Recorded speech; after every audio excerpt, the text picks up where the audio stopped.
사랑과 은혜가 충만하신 하나님 아버지, 언제나 변함없이 매일 기도회로 문을 열게 하심에 감사를 드립니다. 말씀을 삼하여 이 자리에 모였사오니 풍성한 은혜를 더하여 주시옵시고 날마다 성숙해지는 신앙인 될 수 있도록 인도해 주시옵소서. 오늘 말씀을 듣고 기도할 때 성령님 깨닫는 지혜를 더하여 주시옵시고 마음의 치유와 회복이 일어나는 그런 은혜의 시간, 감격의 시간 될 수 있도록 친히 주관하여 주시옵소서.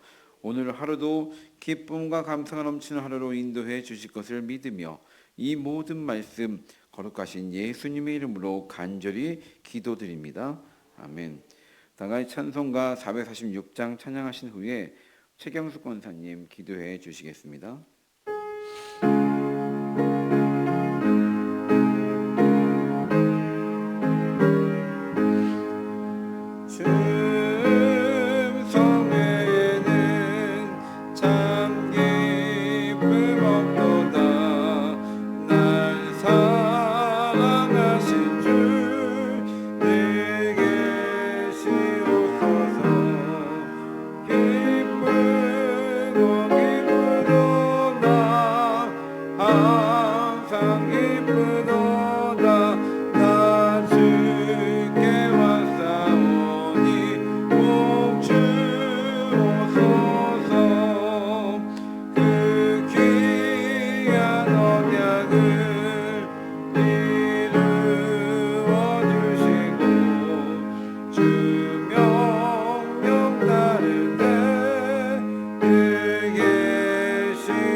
최경숙 권사님 기도 인도해 주시겠습니다.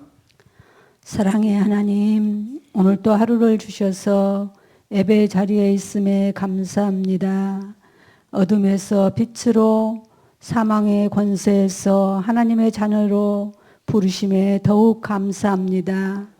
항상 기뻐하고 쉬지 않고 기도하며 범사에 감사하라 하셨지만 감사를 잃어버리고 은혜를 잃어버릴 때가 참 많이 있습니다.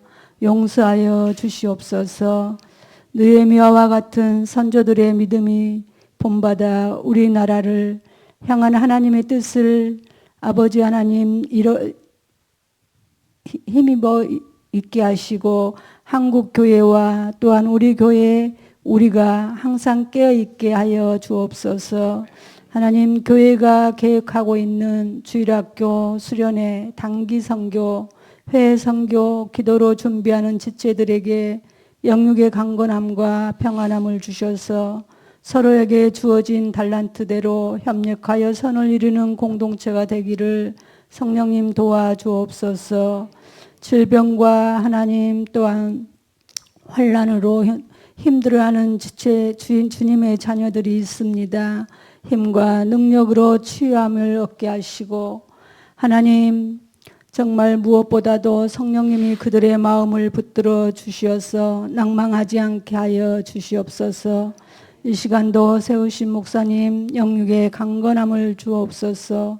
하나님, 말씀 듣습니다. 듣고 삶으로 살아낼 수 있는 강하고 담대함을 주셔서 내 생각을 내려놓고 말씀에 순종하는 행함이 있는 믿음으로 주님께 기쁨되게 하옵소서. 다음 세대가 든든히 서갈 수 있는 디딤돌이 될 수 있도록 성령님과 동행하는 삶이 되기를 원합니다. 오늘 또 우리가 있는 곳에서 선한 영향력을 나타내며 정말 예수 그리스도의 증인의 삶을 살아갈 수 있도록 우리들에게 늘 붙들어 주시옵소서. 감사드리며 예수님의 이름으로 기도드립니다. 아멘. 오늘 우리에게 주시는 하나님의 말씀은 사도행전 26장 19절에서 32절의 말씀입니다. 한 절씩 교독하신 후에 마지막 절은 합독하시겠습니다.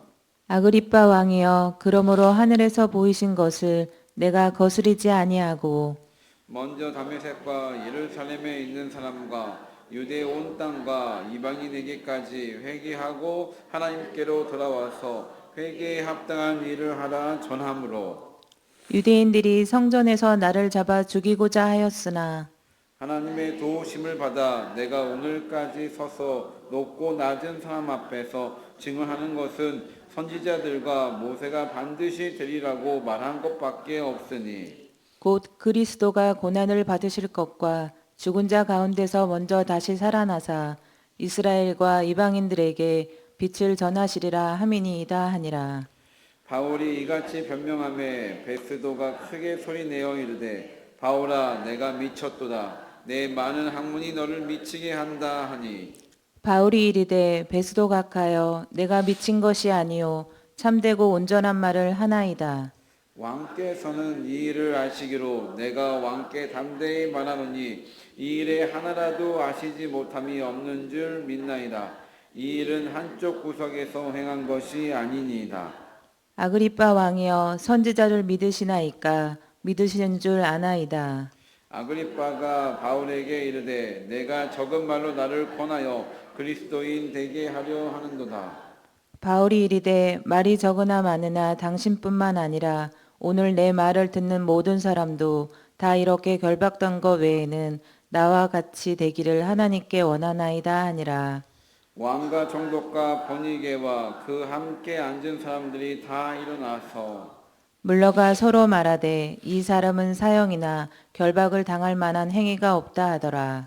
이에 아그리빠가 베스도에게 이르되 이 사람이 만일 가이사에게 상소하지 아니하였더라면 석방될 수 있을 뻔하였다 하니라. 아멘. 매일 기도에 오신 여러분들을 진심으로 환영합니다. 이렇게 이른 새벽에 온라인으로 오프라인으로 또 기도의 자리로 오신 여러분들 발걸음이 정말 귀하다 생각합니다. 오늘 말씀을 통하여 하나님의 은혜가 여러분의 삶 가운데 풍성하기를 간절히 소망합니다. 제가 예전에 설교했을 때 했던 예화 중에 이런 얘기를 한 적이 있습니다. 한 그림에 대한 설명인데 제가 이 그림을 설명해 드릴 테니까 한번 그 제목이 무엇인지 한번 맞춰봐 주시면 좋을 것 같습니다. 런던 어느 미술관에 프레드릭 왈츠라는 화가가 그린 그림이 있습니다. 그분이 그린 그림 중에 아주 독특한 그림이 하나 있는데 한 여인이 둥근 지구 위에 홀로 외롭게 앉아 있습니다. 그런데 그녀의 두 눈은 수건으로 가려져 아무것도 보지 못합니다. 그 가슴에는 비파라는 악기를 안고 있습니다. 비파라는 악기를 안고 있는데 이 비파의 줄은 거의 다 끊어지고 오직 한 줄만 남아 있습니다.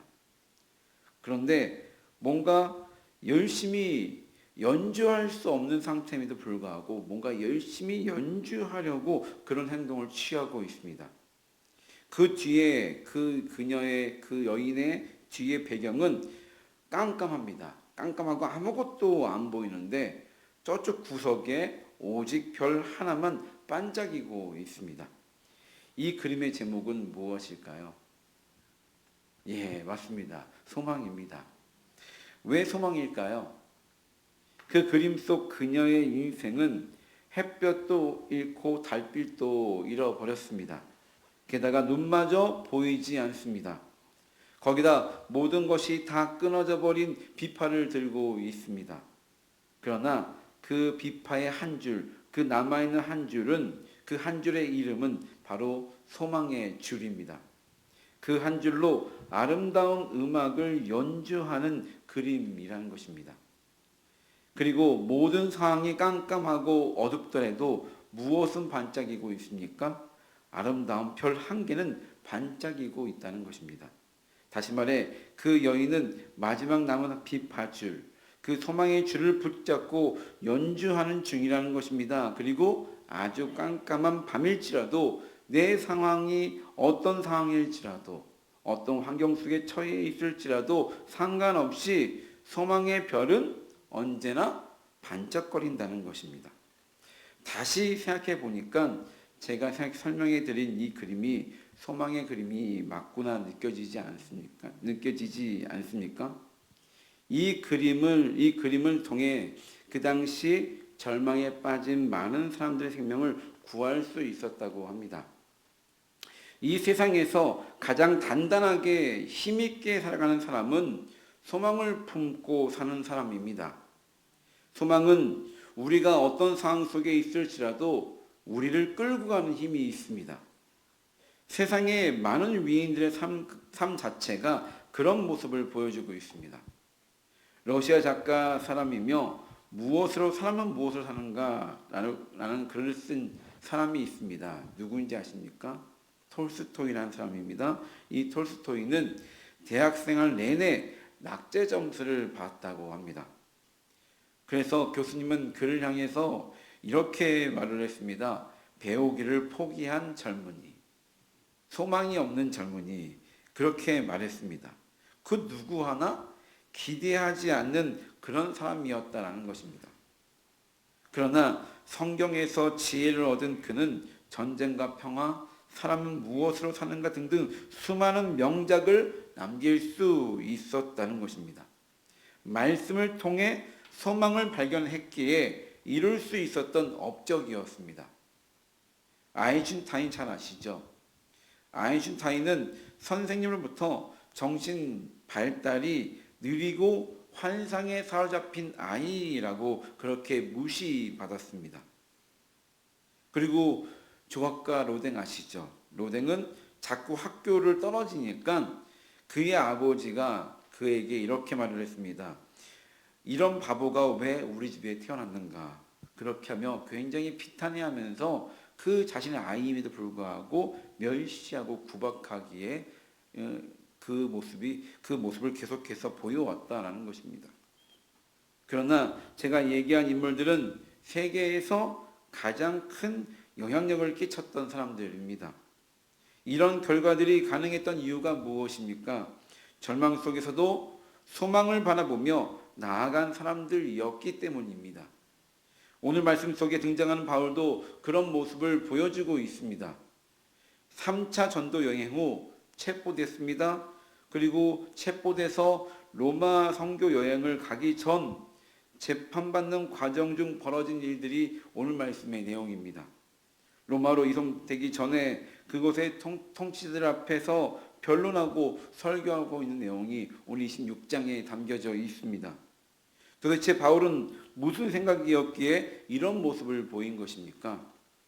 보통은 잡히게 되면 자신의 죄에 대해 변명하는 것이 보통입니다. 더더욱 바울처럼 억울하게 누명을 쓰고 잡힌 경우라면 열심히 자신의 죄가 없음을 항변하는 것이 보통입니다. 그러나 바울은 감옥에 갇히고 족쇄가 채워지고 몸이 묶여있는 상황 속에서도 자신의 간증을 통해서 무엇을 증거했습니까? 예수님을 증거하고 있다는 것입니다. 이 말은 무엇을 말하는 것입니까? 자신의 상황보다 복음 전함이 더 중요하다. 그래서 아그리빠 왕에게 자신의 입장을 대변할 때에도 이렇게 항변하고 있다는 것입니다. 20절과 21절 말씀을 같이 한번 읽도록 하겠습니다. 시작. 먼저 다메섹과 예루살렘에 있는 사람과 유대의 온 땅과 이방인에게까지 회개하고 하나님께로 돌아와서 회개에 합당한 일을 전함으로 유대인들이 성전에서 나를 잡아 죽이고자 하였으나. 그리고 22절에는요 이렇게 고백하고 있습니다. 자신은 구약성경에 나와 있듯이 구약성경에 이런 메시지가 있죠. 선지자들과 모세가 반드시 되리라. 선지자들과 모세가 반드시 되리라 라고 했던 그 말씀을 자신은 말한 것밖에 없다는 것입니다. 그러니까 바울은 성경에 나와 있는 그대로 전한 것밖에 없다는 것입니다.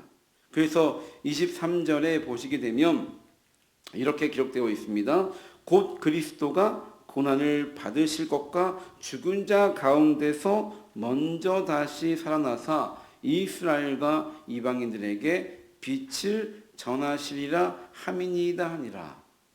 그러니까 사도 바울은 이사야 53장에 보시게 되면 거기에 어떤 메시지가 있습니까? 고난받는 메시아에 대한 예언이 기록되어 있습니다.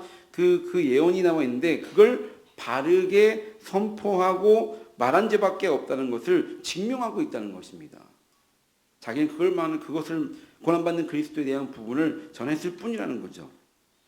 어떻게 사도 바울은 자신이 억울하게 잡혔고 감옥에 갇히고 신문을 받는 상황 속에서도 복음 전함을 더 소중히 여기며 말씀을 들어 하나님께 돌아와서 회개에 합당한 일을 하라고 담대히 전할 수 있단 말입니까? 도대체 그 마음에 무엇이 들어있길래 암울한 상황 속에서도 억울한 상황 속에서도 자신의 회개의 간증을 전할 수 있었다. 어떻게 전할 수 있었다 말입니까? 그 안에 무엇이 있었습니까? 바로 소망이 있었기 때문입니다. 예수 그리스도만이 이 세상의 소망임을 알았기 때문입니다. 바른 믿음의 소망이 있었기 때문에 자신의 모든 악조건을 넘어 복음을 담대히 전하는 사도가 될 수 있었습니다. 오늘 말씀 가운데 바울이 얼마나 담대했는지 알 수 있는 말씀이 있습니다. 29절 말씀을 같이 읽도록 하겠습니다. 시작. 바울이 이르되 말이 적으나 많으나 당신뿐만 아니라 오늘 내 말을 듣는 모든 사람도 다 이렇게 결박된 것 외에는 나와 같이 되기를 하나님께 원하나이다 하니라. 멋있지 않습니까? 굉장히 멋있는 말 아닙니까? 모든 사람도 다 이렇게 결박된 것 외에는 나와 같이 되기를 원한다. 결박된 거 빼놓고는 자신과 똑같이 되길 바란다는 그런 바램을 담은 말씀이라는 것입니다. 여러분에게는 이런 담대한 믿음이 있으십니까? 사도 바울이 얼마나 주를 믿는 것과 절하는 것에 진심이면 나와 같이 되기를 원한다 고백할 수 있단 말입니까? 이 말은 정말 주를 믿는 일과 전하는 것에 진심인 사람만이 소망임을 확신하는 사람만이 보일 수 있는 모습입니다. 옆 사람 바라보시면서 한번 인사 한번 할까요? 이렇게 인사하겠습니다. 주를 믿는 일과 전하는 것에 진심이길 바랍니다. 이렇게 한번 인사 한번 하겠습니다. 시작. 주를 믿는 일과 전하는 것에 진심이길 바랍니다. 네, 아멘. 주를 향한 진정성이 빛이 되게 하고 향기가 되게 하는 것입니다. 믿어지게 만들어주는 것입니다. 꿈의 사람 요셉 잘 아시죠? 요셉이 총리 대신이 되기까지 어떤 큰 계기가 있었습니까? 왕의 꿈을 해석해 주는 일이 있었습니다. 그 어떤 현인들도 왕의 꿈을 제대로 해석할 수가 없었습니다. 그런데 어떻게 요셉의 말은 왕의 신뢰를 어떻게 얻어가지고 또 어떻게 총리까지 세워질 수 있었는가 하는 부분입니다. 어떻게 세워질 수 있었습니까? 술 맡은 관원장의 소개도 있었지만 왕 앞에 섰을 때 왕이 묻습니다. 너가 꿈을 들으면 능히 푸는 요셉이냐? 무슨 얘기입니까? 너에게 그런 능력이 있느냐? 이 말이잖아요. 네가 꿈 해석을 참 잘한다며 너에게 그런 능력이 있느냐? 근데 그때 요셉은 어떤 대답을 했습니까? 우리가 만약에 그와 같은 상황이라면 우리는 어떤 대답을 하겠습니까? 아마 그러겠죠. 지금 빨리 감옥에서 벗어나야 되니까 네, 저희 그런 능력이 있습니다. 보통은 그렇게 말을 할 것입니다. 근데 그런 상황 가운데에도 자신이 정말 좋지 않은 상황 속에 있음에도 불구하고 요셉은 뭐라고 이야기했냐면 정확하게 얘기합니다. 내가 아니라 하나님이 하셨다. 내가 아니라 하나님이시다. 이렇게 고백했다는 것입니다. 자신의 악조건 속에서도 너무 확신차게 그렇게 말을 하니까 왕이 그 말에 어떻게 했습니까? 믿어지더라는 거죠. 이런 상황 속에서도 하나님을 드러낸 요셉이었습니다. 하나님 드러내는 것에 진심인 요셉이었습니다. 얼마나 요셉이 진심이었으면 얼마나 믿어졌으면 왕이 그 말을 듣자마자 그 해석을 듣자마자 어떻게 했습니까? 바로 총리 대신까지 바로 직행으로 그렇게 세웠겠습니까? 진정성이 믿어지게 하는 것입니다. 진실과 정성으로 전하는 것, 그 진정성이 믿어지게 만드는 것입니다. 사랑하는 빛과 소금교회 여러분, 바울이 고백했던 나와 같이 되기를 원한다는 그 소망, 우리들에게도 있길 소망합니다. 그러기 위해서 먼저 믿음의 진정성을 소유하시길 바랍니다. 그 어떤 상황 속에서도 복음을 앞세우시길 바랍니다. 회개에 합당한 일, 그것은 조금이라도 하나님께서 불편해하실 그릇된 행실을 중단하시고 힘을 내서 성령의 열매를 맺는 삶을 살아가는 것입니다. 그런 삶을 살아가 주시길 부탁드립니다. 그로 인해 바울과 같이 더욱 담대한 신앙인의 삶을 살아가 주시길 간절히 부탁드리고 소망합니다. 그럴 때 우리의 삶은 빛이 날 수 있고 또 귀하게 이 지역에 이름만 빛과 소금이 아니라 정말로 제대로 빛과 소금의 역할을 감당하는 우리 교회가 되고 우리 신앙이 될 줄 믿습니다. 기도하시겠습니다.